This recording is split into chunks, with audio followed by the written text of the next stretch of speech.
student, how are you today? I hope you still in a good health. Okay, today we will start our lesson. Before we pray first, let's pray. Our Father in heaven, we thank you for your blessing. We thank you for your guidance in our life.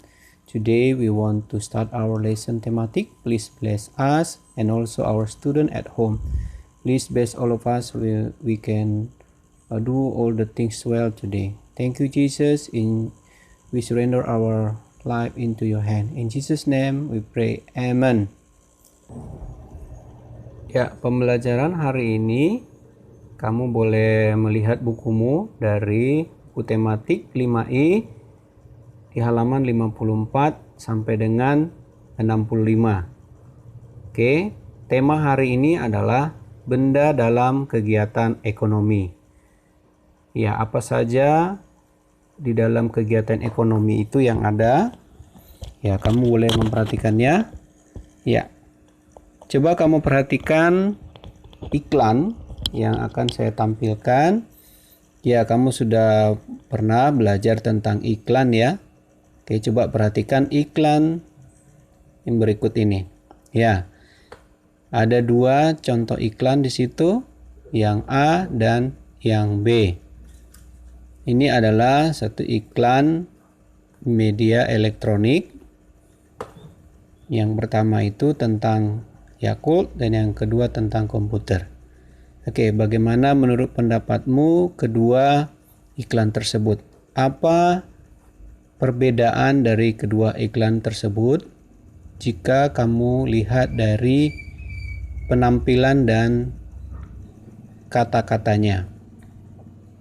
Ya, dari kalimatnya kamu akan melihat bahwa yang A itu lebih simple, lebih sedikit kata-katanya, sedangkan yang B itu banyak sekali. Ya, di dalam iklan elektronik, media elektronik, itu ada beberapa hal yang perlu kamu perhatikan. Di antaranya adalah sebagai berikut. Nah, sini bagaimana kamu dapat mengidentifikasi ciri-ciri bahasa iklan media elektronik. Nah, ciri bahasa iklan yang dapat menarik perhatian apa contohnya? Yang pertama, kata yang digunakan singkat, menarik, logis, dan sopan. Kemudian yang kedua, kata-katanya dapat memberi pengaruh. Ketiga, dapat menonjolkan informasi yang dipentingkan. Ya. Kemudian yang terakhir dapat menunjukkan sasarannya. Nah, kalau kamu perhatikan tadi iklan itu, iklan ini, ya, cintai ususmu. Itu katanya singkat dan ini menarik perhatiannya dan juga mudah untuk kita ingat. Oke, sedangkan yang B iklannya terlalu banyak, sulit untuk kita ingat. Nah, kita lanjutkan lagi. Nah, di dalam iklan elektronik itu ada isinya berbagai macam. Ada isinya tentang penawaran suatu barang, ada juga tentang layanan masyarakat.